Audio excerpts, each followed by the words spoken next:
If you've lost an eye in an accident or to a disease, a specialist known as an ocularist can fit you with an artificial eye. You can get a ready-made model or a custom-made prosthesis like the one for which this patient's being fitted. No two people's eye sockets are the same, so the first step is to take an impression. After inserting the impression tray, they inject a material called alginate, filling the entire socket cavity. After 90 seconds, the alginate sets, and they can remove the hardened impression. They place the impression in a mold and pour in a type of plaster. When the plaster has hardened, they remove the impression tray and then the impression itself. What's left in the mold is a plaster replica of the socket. Now they put a wad of acrylic plastic dough into the mold, lock the mold into a press, and submerge it in a high-pressure curing unit for 25 minutes. Then they cool the mold in cold water. Here's the original impression compared to the acrylic model they've just cast. This model is called the fitting shape because they use it to fit and mark the positioning of the fake iris. They accentuate the markings, then attach a peg with a drop of wax. The peg indicates the natural angle of the iris when the patient is looking forward. Next, they add wax around the perimeter to enlarge the fitting shape. This excess will give the ocularist some play afterwards for the final sizing. Now they take this marked and enlarged fitting shape and make a plaster mold.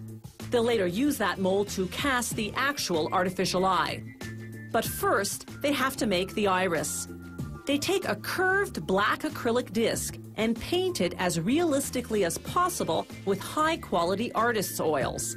The patient has to be present so they can match the real eye. Next, they glue an acrylic cornea with an appropriate size pupil onto the painted iris. At this point, the artificial iris is 13 millimeters in diameter. If the patient's real iris is smaller, they trim down the replica to match. The iris then goes into the plaster mold, covered with white acrylic dough. After the same high-pressure curing process as before, out comes the artificial eye, covered with excess white acrylic. They trim off that excess and the peg using a grinding tool and a cutter. This refines the shape and exposes the iris buried underneath. They smooth the surface against a grinding stone and verify the measurements. Then, using hard coloring pencils, they add finishing touches to the iris and draw blood vessels. They label the eye with the patient's initials, then apply an acrylic coating to seal the pencil marks.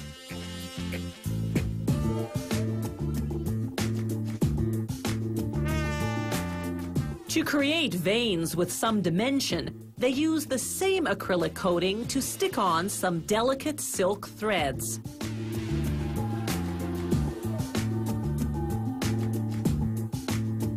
Once they're satisfied the artificial eye is a perfect match, they seal the artwork with another acrylic coating. Once that cures, they polish the eye to a shine with a cotton wheel. The shapes and colors of artificial eyes are endless because patients' eye sockets and irises greatly vary, as do their scleras, the white of the eye. This artificial eye, or ocular prosthesis, is ready. The final step is to ensure that the fit is perfect. The patient's ocular muscles attach to the implant, enabling his artificial eye to move in unison with his real eye.